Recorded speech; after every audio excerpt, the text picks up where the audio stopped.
So, the Gospel on 5 fingers, as we know, Mother Teresa used to say that very often. And being a born teacher, Mother Teresa liked to show her sisters and others what she called the Gospel on 5 fingers. For her, the whole message of the Gospel could be shown on her one hand, or sometimes on the hand of the person with whom she was speaking.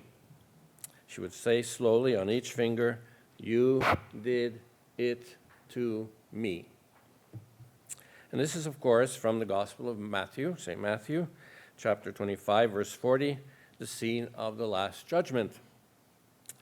So how can "you did it to me" be said to implicitly express the entire Gospel? To begin to understand this, we need to remember that Mother Teresa understood herself to be the spouse of Jesus crucified. Indeed, if there's one short phrase that describes her, it is that she was a woman passionately in love with Jesus. From childhood, she fell in love with Jesus, her first and only love. And later, following her patron saint, Teresa of Lisieux, she resolved to love Jesus as he had never been loved before. A very daring resolution to take seriously, which she did throughout her whole life. And Pope Benedict gives us a beautiful portrayal of spousal love in his encyclical letter, Deus Caritas Est, God is love. The spouse, he writes, is more concerned with the beloved than with self. Quote, "In drawing near to the other, it is less and less concerned with itself, increasingly seeks the happiness of the other, is concerned more and more with the beloved, bestows itself and wants to be there for the other." And an outstanding characteristic of Mother Teresa's spousal love for Jesus, evidenced throughout her life, was precisely her intense longing to love Jesus, to please only him. To take but one example, she writes, "I would not like for anything, not even for a second of a second, to do the less pleasing. I want him to have all the pleasure. His longing, his suffering on account of these little children, on account of the poor dying in sin, of the unhappiness of so many broken families, is great. I feel so terribly helpless in front of all. I, little nothing, long to take away all that from his heart." And therefore, from September the 10th, 1946, what we call the Day of Inspiration, when Mother Teresa heard the call of Jesus to quench his thirst, her effort to respond to this call within a call from her spouse became the unifying element of her vocation and her religious charism, her spirituality and mission. From the cross, Jesus cried out, "I thirst."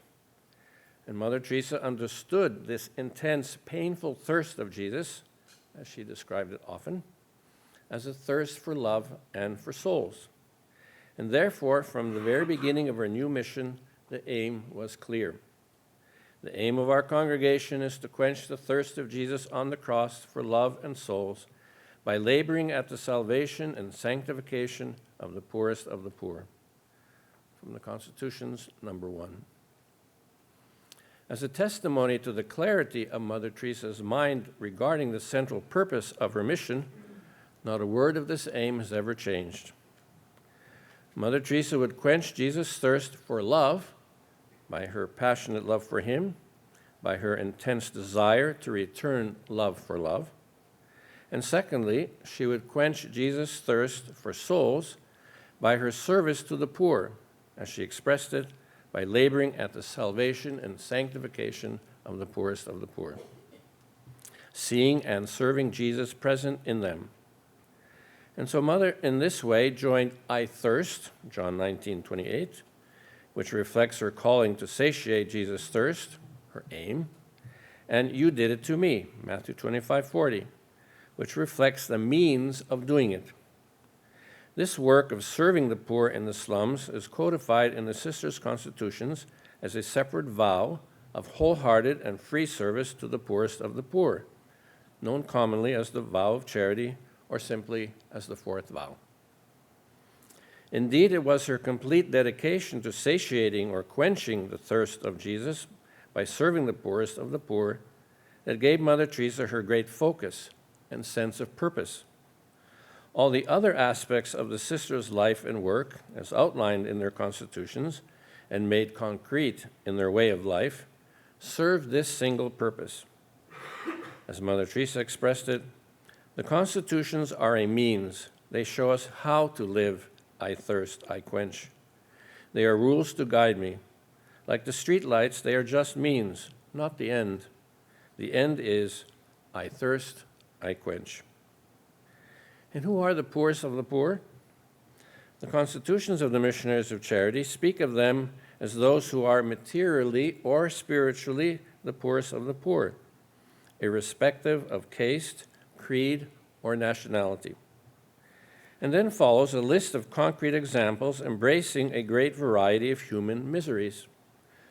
Quote, the hungry, the thirsty, the naked, the homeless, the ignorant, the captives, the crippled, the leprosy sufferers, the alcoholics, the sick and dying destitute, the unloved, the abandoned, the outcast, all those who are a burden to human society, those who have lost all faith and hope in life, all hard-hardened, persistent sinners, those under the power of the evil one, those who are leading others to sin, error, or confusion, the atheists, the erring, those in confusion and doubt, the tempted, the spiritually blind, weak, lax, and ignorant, those not yet touched by the light of Christ, the hungry for the word and peace of God, the difficult, the repulsive, the sorrowful, the souls in purgatory,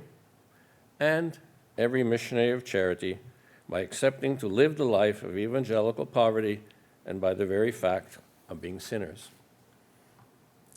Again, Mother Teresa, the heart and soul of MC is only this, the thirst of Jesus' heart hidden in the poor. So essential is this focus on satiating the thirst of Jesus for the souls of the poorest of the poor, that she even expressed the desire that her congregation die in front of her if it would not fulfill its aim. If our society ceases to fulfill the reason of our existence, to satiate the thirst of Jesus on the cross for souls, then let it die in front of me. No need to exist. No need to be one more congregation. And this brings us back to Matthew 25:40. You did it to me. In Mother Teresa's mind, this is intimately connected to the aim of her religious family. For her, to satiate Jesus' thirst and you did it to me are in fact one reality, one motivation. Quote, even a glass of water, a piece of bread, you did it to me, you satiate my thirst. It was to the poor, therefore, that Mother Teresa dedicated her life and her generosity. This was her overarching goal from the first day she left the Loreto convent, which she loved so much, and the legacy she left each of her followers, as I said, unchanged from the beginning. Here's the testimony of Sister Gertrude, the second to join after Sister Agnes. This is how I began my life with Mother. The three of us together in that Bethlehem upstairs in Creek Lane, sharing in everything, but above all, in poverty and love. The fullness of joy I felt in the company of Mother. Through Mother's influence, my love for Jesus and the poor was growing. I was to remember that when I touched the poor and the sick, I was touching Jesus. Mother said, in the poor and sick, Jesus truly is present. It is like a priest touching the body of Christ in the consecrated bread, the Eucharist. Mother Teresa and her followers focus on the poorest of the poor, since they most reflect extreme human suffering and the radical sharing in that suffering assumed by Jesus crucified. Jesus' complete solidarity with humankind is exemplified on the cross and continued in the poor in whom he dwells. These two presences, on the cross and in the poor, are mysteriously one for Mother Teresa. and both resound with his cry of thirst. As the co-founder of the MC Fathers, Father Joseph Langford states, it is precisely in our poverty, there where we feel most the need and the absence of God, that he mysteriously dwells among us. He has become so small, so near to us, so one with us, that he hides in our very poverty. There he thirsts with us. There he thirsts for us. There, under the distressing disguise of the poor, he continues to plead, give me to drink from the Jacob's well of our heart.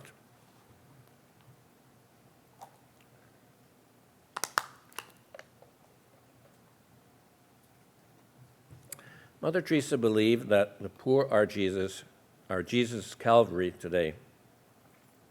In a message to her sisters, Mother Teresa wrote, let us never forget that in serving the poor, we have a chance to do something beautiful for God. For in spending ourselves in giving wholehearted free service to the poor, we really give it to Christ in a distressing disguise. For he has said, you did it to me. For Mother Teresa, the poorest of the poor were a reflection of Jesus and his mystery, but especially the mystery of his cross. They were a mirror of the suffering servant who bore our wounds, and of God himself who humbled himself and emptied himself, taking the form of a slave, assuming human likeness. For her, God's thirst for us human beings was not just theory, it was a living reality, one that took flesh in the passion of Jesus on Calvary and continued to, in quotes, take flesh in the passion of the poor. As Mother Teresa expressed it, Jesus identified himself with the poor from the moment he left his Father's side to the moment he returned, especially during his passion and death on the cross. He became the poorest of the poor, the hungry, the thirsty, the naked, the sick, the stranger, the imprisoned one. He said, whatever you do to the least of my brothers, that you do unto me. For I was hungry, thirsty, naked, homeless, unwanted, untouchable, and you did it to me. I call this the gospel on 5 fingers, 5 words. You did it to me. Jesus cannot tell a lie. Every person is Christ for me, and since there is only one Jesus, there is only one person in the world for me at that moment. Many people are suffering and in anguish. Calvary, crucifixion, reenacted.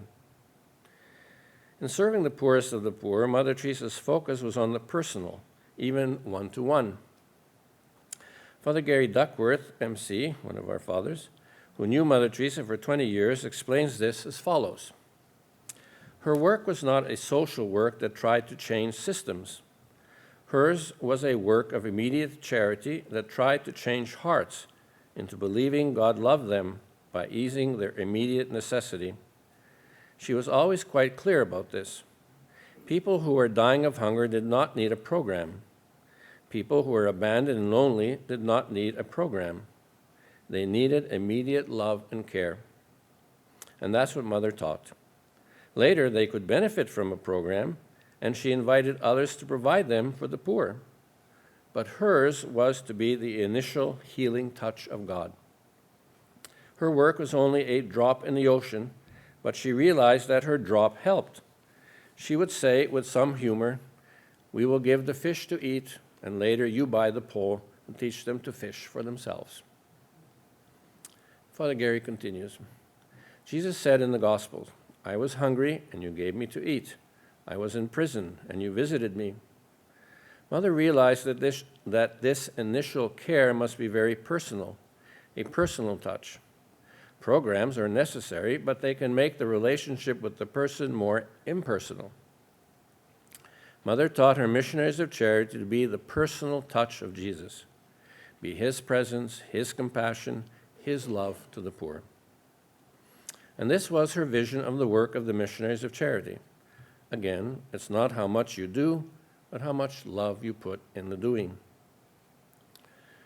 Mother Teresa's exhortations to her followers to love Jesus wholeheartedly in the poor, and thereby to will and want to grow in holiness, became all the more pressing during 1997, the last year of her life.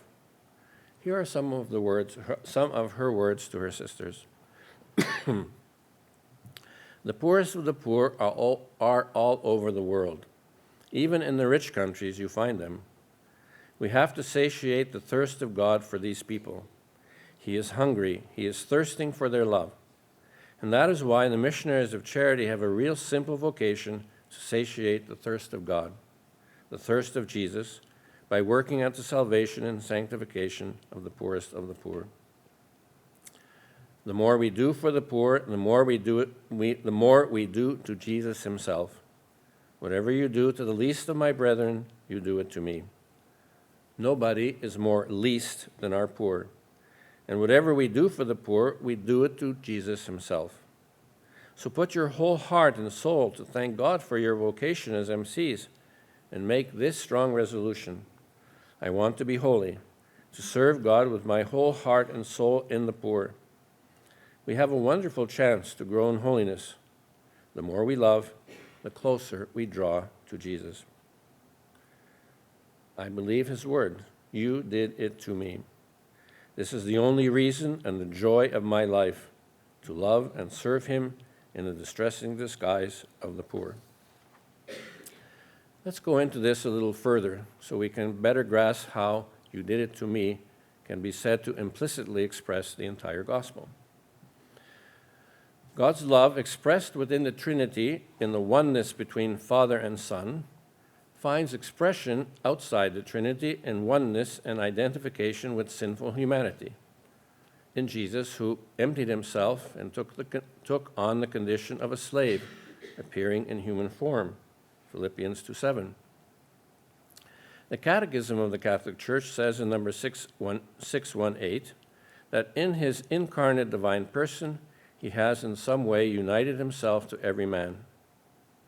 Therefore, since Jesus has joined humanity to himself by his incarnation, all those who suffer or are destitute, are poor or lonely, rejected or unwanted, all who carry the burden and wounds of sin in soul and body, are in some mysterious but real way a particular presence of the thirsting Jesus in our midst. I was hungry, I was thirsty, alone and in prison, and you did it to me. Mother Teresa put all her faith in this statement of Jesus, you did it to me. In last year's keynote Mother Teresa lecture, Professor Bradley Gregory of this university stated the following concerning Matthew 25:40. The Greek of this verse can be translated either way, but the difference between the two translations, although seemingly slight, is actually of great significance. The translation, you did it for me, would suggest that believers should see themselves as Jesus' hands and feet and do works of mercy on his behalf. That is certainly true, but the translation, you did it to me, is not only more probable, but much more arresting. On this reading, Jesus is so identified with the poor and suffering that anything we do to them is, at the deeper level, an action done directly to Jesus. Notice it is not as if you had done it to me, but you did it to me. As Mother Teresa deeply grasped, this is a very sobering thought, that Jesus considers acts done to the needy as actually being done directly to him, for good or ill. And most scholars agree that this second interpretation is likely the intended sense. Actions done to the poor are in some mysterious way acts simultaneously done to Christ. The New American Bible is the only major Bible that unfortunately translates Matthew 25:40 as you did it for me. And just as unfortunate, this translation is reflected in the Roman Missal, wherever it references Matthew 25:40. As we just heard, the difference is important. Do we meet Jesus directly or indirectly? I can give you a holy card of Mother Teresa for your mother, but I may never meet her or come into direct contact with her, as I am when I am interacting with you and giving you the holy card. So the question is, do we see Jesus actually present in the poor, Or is it a merely moral presence? The scripture scholar Erasmo Leva Merikakis states that the grammatical point, the difference here between for and to, may appear pedantic, but it is not. On it depends whether we perceive Christ's presence in the destitute to be a merely moral one, and therefore distinct and separate from the actual person of Christ, or rather a mystical and ontological presence. He continues, "It seems to me that the extraordinarily unique and even shocking nature of Jesus' teaching here hinges on this distinction of datives, that is, to or for. Either the glorious King's radical identification of himself with the suffering is conveyed without the slightest restriction, or the whole scene of the Last Judgment collapses into bland moral exhortation." This scene of the final judgment of Matthew 25 can be seen as a dramatization of a central truth of the gospel expressed in 1 John 4:20-21. "If anyone says, 'I love God,' and hates his brother, he is a liar. For he who does not love his brother whom he has seen cannot love God whom he has not seen. And this commandment we have from him, that he who loves God should love his brother also." Thus, when Jesus says, "As you did it to one of the least of these, my brethren, you did it to me," verse 40, or "you did not do it to me," verse 45, he is, says Leva Merikakis, declaring himself to have wholly passed over in his actual existence into the least. And these, the lowest, he also claims as his own brothers. Christ's eternal origin in my heavenly Father, dynamically mediated through the incarnation, creates a new brotherhood among all men. And this is not a natural brotherhood existing by the mere fact that we are all men. This is a supernatural kinship that comes into being at a specific moment in time as a new creation, when the eternal Son assumes the fullness of our humanity into his divine person in the womb of Blessed Mary.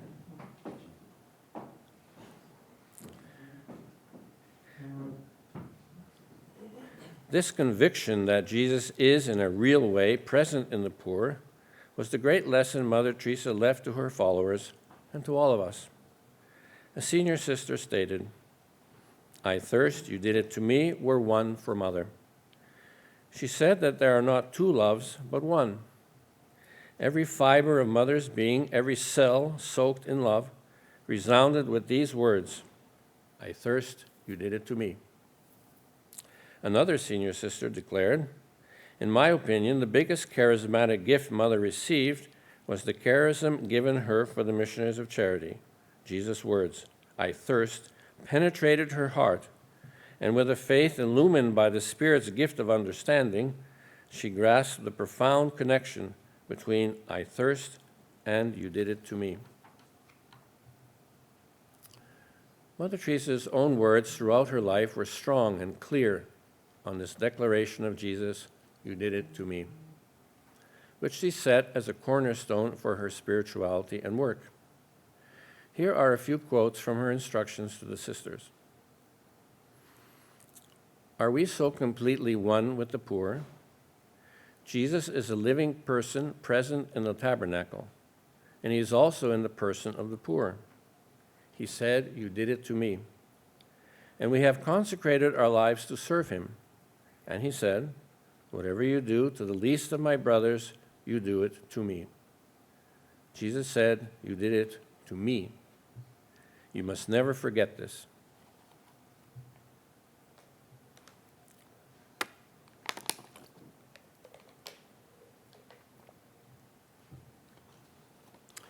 Jesus said, "You did it to me."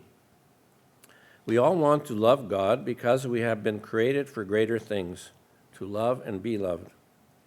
How do we love God? Where is God? Jesus has answered, "Whatever you do to the least of my brethren, you do it to me." And when we are dead, when we go home to God, God is going to judge us on what we have been to the poor. He says, I was hungry, and you gave me to eat.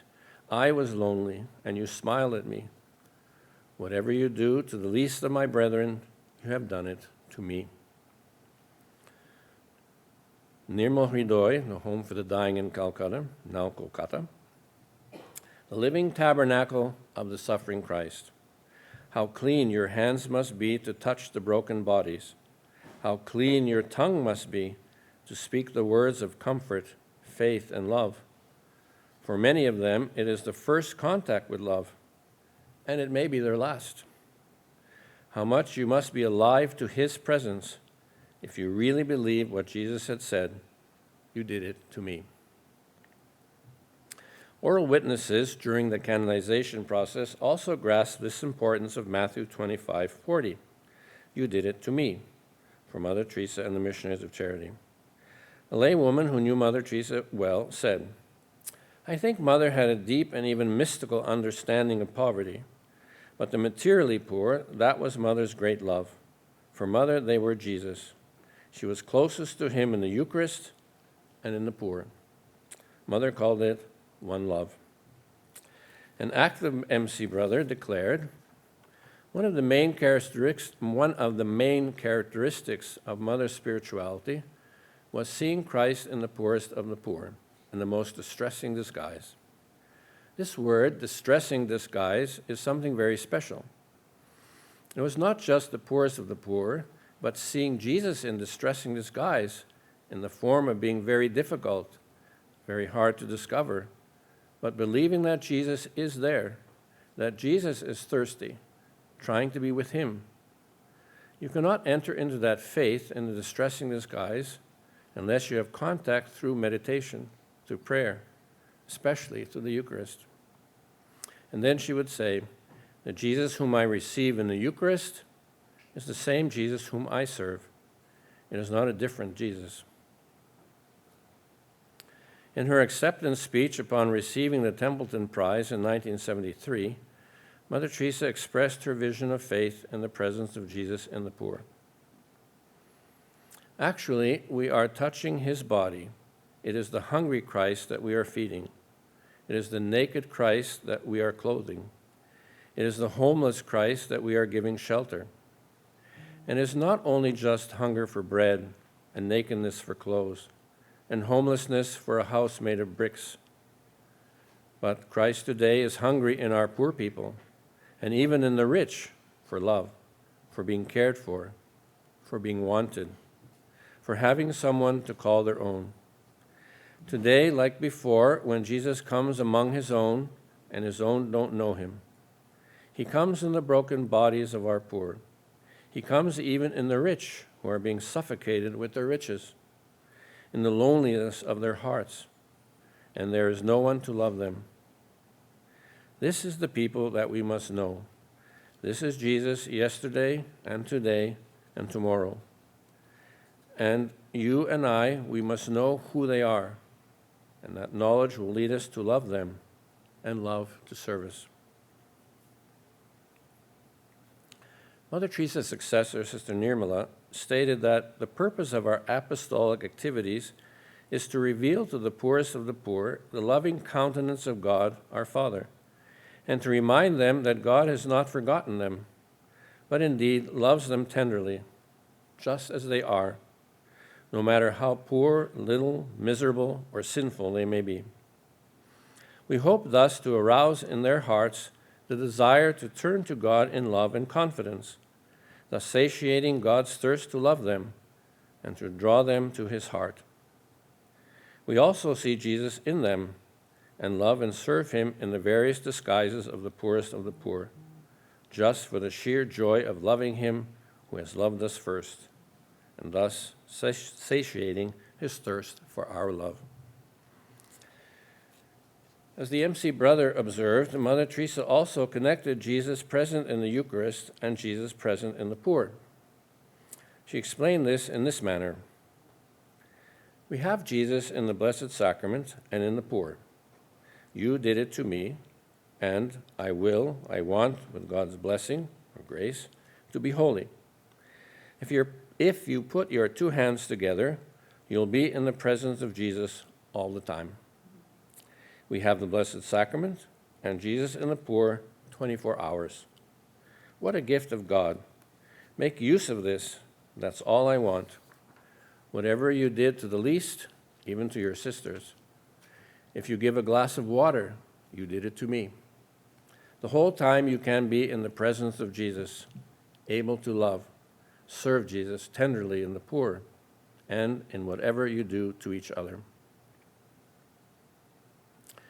In her speech upon receiving the Templeton Prize, Mother Teresa again connected the presence of Jesus in the Eucharist with his presence in the poor. They, the poor, need love, that compassion, that touch, as the priest touches the host during Mass, and he touches the body of Christ on the altar. It is that touch, with that love, with that faith, we have to touch the body of Christ in the poor. It is the same Jesus who meets Saul on the way to Damascus, who was on his way to disturb, to kill, to destroy the Christians.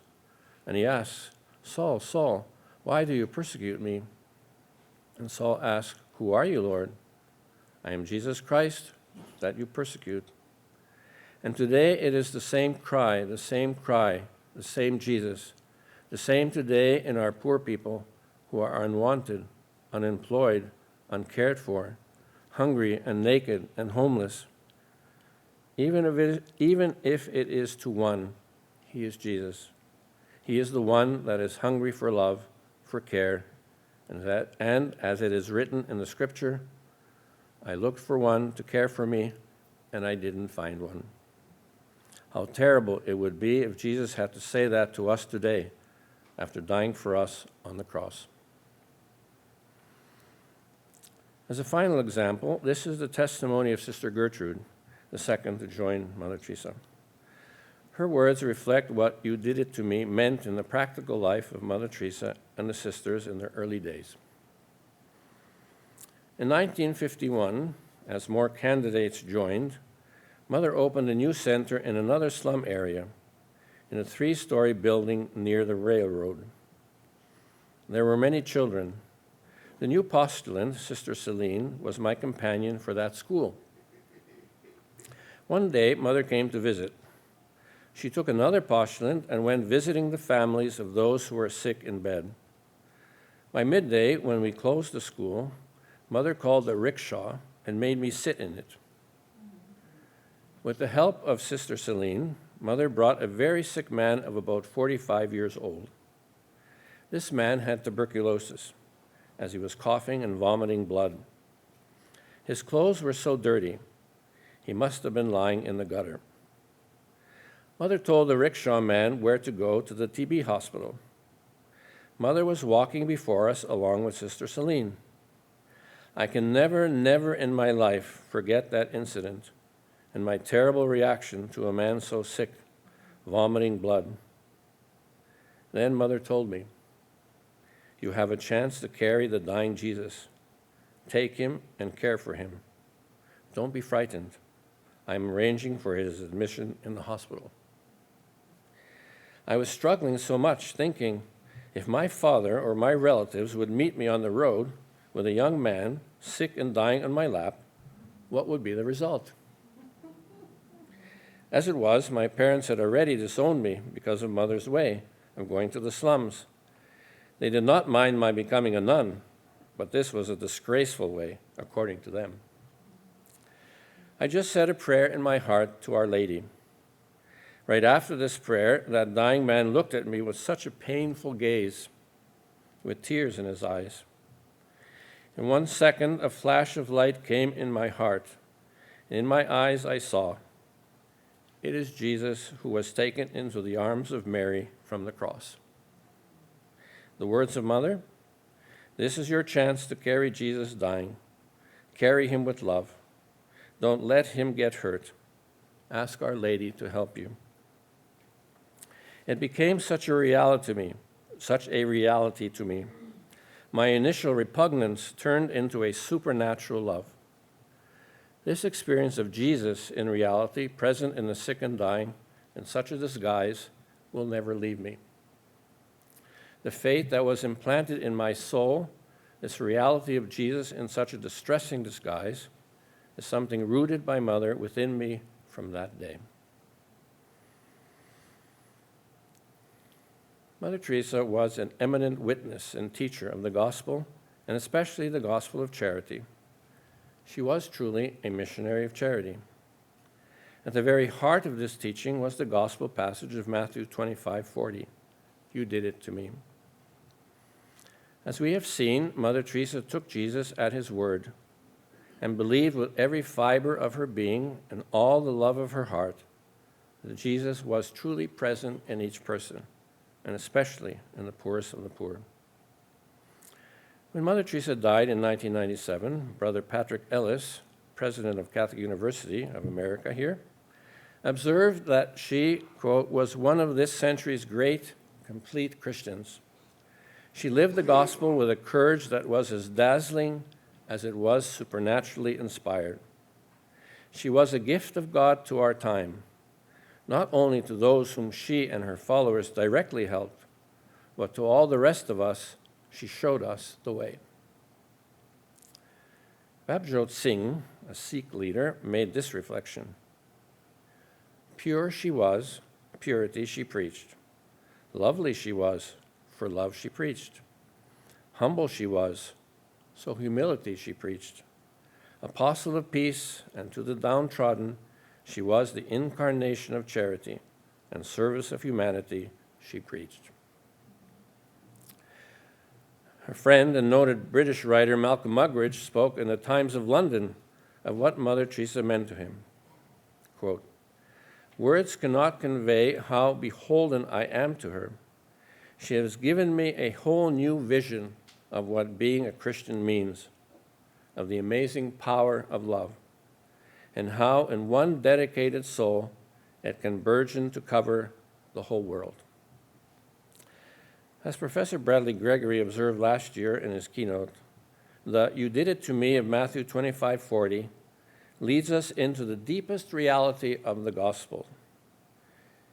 In one of her meetings with Dominican priest Father Paul Murray, she took his hand in her hand and repeated the words of Matthew 25:40, you did it to me.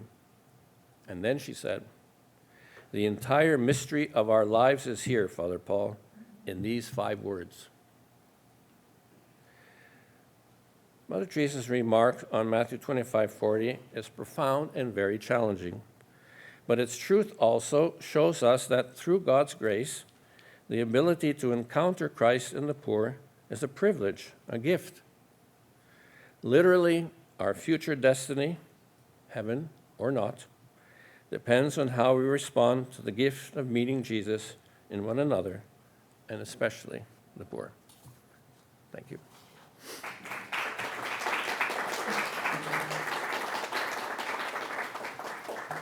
We have a few minutes for questions, so please don't hesitate to ask Father Brian.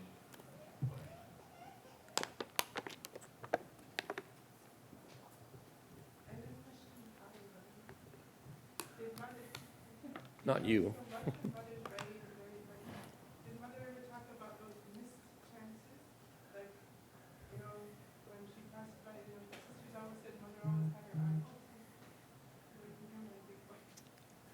Hello? Oh, yes.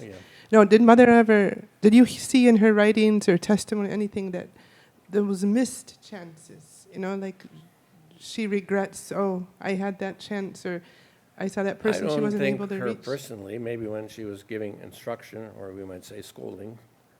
But I mean, no, okay, one little personal memory. When we were in New York in the 80s, and we went to Kennedy Airport because she was leaving, and then, so of course, you know, everyone's coming and signing, God bless you, da da da, and then she's get up, time to leave. Now she's going to the gate, and all of us people, and you know, people from the airport all surrounded her, and then she looked and noticed a woman just outside the circle, kind of just kind of hanging low, kind of alone, looking lonely, and so she made the effort to go to see her. So, I mean, that's just one example I saw. But there's also many examples of, you know, stopping the car and saying, oh, hey, wait a minute. And, no one else saw, maybe, but she saw, and she would say, no, we have to go and help that person. So, her own personal example is very strong.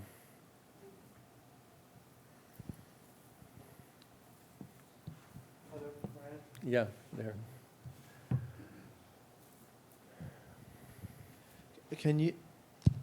Can you say just again, what, in brief, what do you see as the significance of that dative, you did it to me, as opposed to you did it for me? Just because I think that was an important point, and I'd just like you to reiterate it. As both Professor Bradley and Gregory last year, and then the quote from Leva Marikakis, who's now a Cistercian monk, by the way.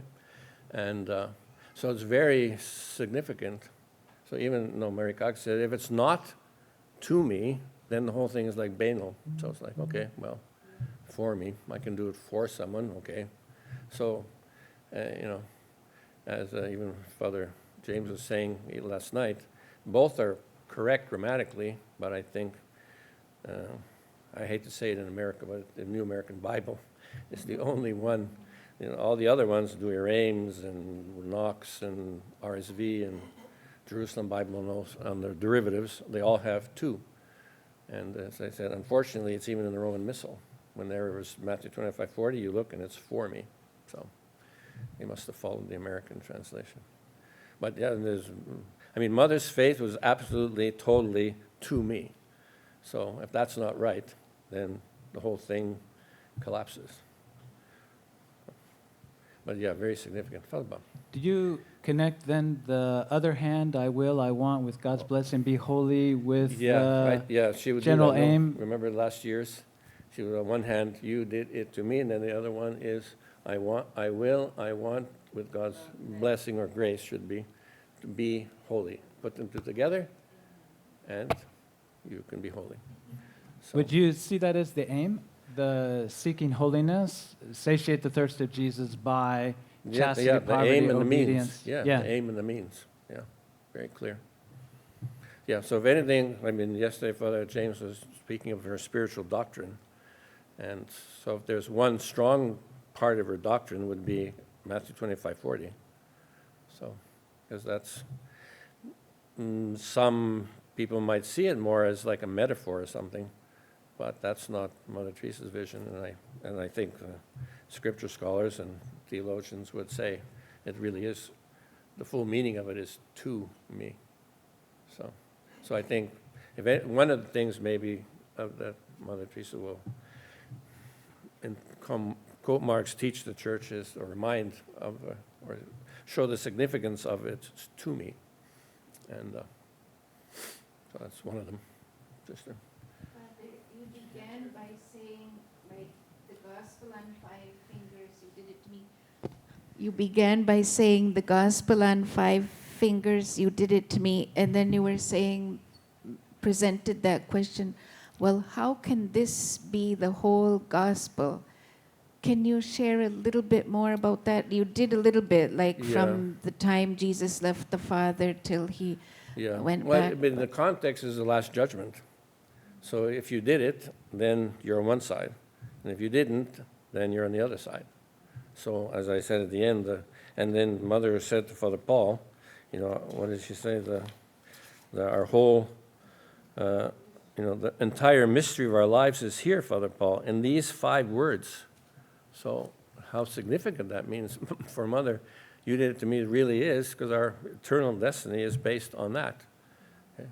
Now, as again, Father James was saying last night, okay, for MCs, they do it directly to the poorest of the poor, but not everyone's going to. And Mother herself, remember when other religions want to come and join, and even other congregations, and say, no, wait a minute, you stay a year, and you wait, and try to live your vocation. So, so whatever way it is, direct service to the poor, the material works, spiritual works, teaching, being theologian, whatever it is, but that we have a sense it's also too, and then, as the seminarians and others come and try to have some direct contact, or even Mother herself going Sunday morning to Calcutta, to maintain or say in a major house like Rome or the regional house, where you know, normally if you can, you at least Sunday morning or one part of the morning, you go and do that direct, you know, clean the toilets or something, just to keep that concrete contact with the poor. Father, my mother by dying because it was, you know, the electricity went on, so that's why she Oh, was able to die. yeah. So in that moment that she died, it's like mother by dying in that way is like she fulfilling what she promised that she will be a saint of darkness, like something like that, like Oh, wow, that's interesting, okay. How did she die, if you could tell? Okay, so she had difficulty breathing, so they used to have a CPAP machine in Mother House, so that when that started, they would be able to put her on the machine. And so because the electricity in Calcutta would often go off, they had two separate lines. So if one went, at least they'd be the other one. And for the first time, that September the 5th, so they went, okay, she needs a machine, try it on, no, it doesn't work. The other line didn't work. And so they couldn't do the machine, and so her last words said by herself were, "I can't breathe." And I think somewhere, sorry, Father James, but Father Hans-Urs von Balthasar would say, why do we think the saints have to die in ecstasy and I love you? Maybe many did, but what if they, well, let's say, my point is, Jesus on the cross, according to the shroud anyway, died of asphyxiation. He couldn't breathe. So Mother says, I can't breathe. Her last words are also, I can't breathe. And as far as we know, there was no last-minute ecstasy or something. So, you know, she wanted to really be as close as possible to Jesus, and the whole darkness thing was she was so united with Jesus that he could share with her his deepest painful suffering of that feeling of loneliness and abandonment. So, and her last words, I can't breathe. So her death was even very much like Jesus' death, literally. So it seems to me it's quite extraordinary, special. I don't know. 9:28. 2 minutes. One last question. Had that 2 versus 4 distinction been discussed much in the church prior to Mother through theologians? Well, maybe scripture scholars would talk about it, but I don't think it's, Father Mark might know the theologian or Father James, but I don't. Father James?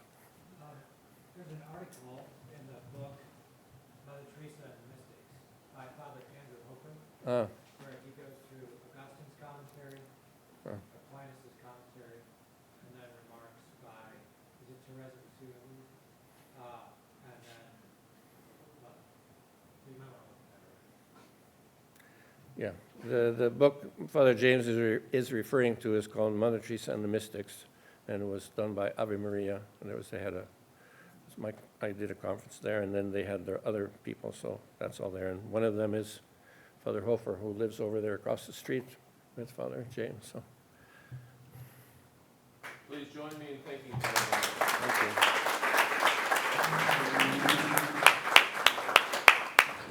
Thank you very much, Father Brian, for that very illuminating talk, and something that gives, I think, not just thought for intellectual reflection, but as well a spiritual reflection about the life of Mother and how she continues to be as a guide for us today.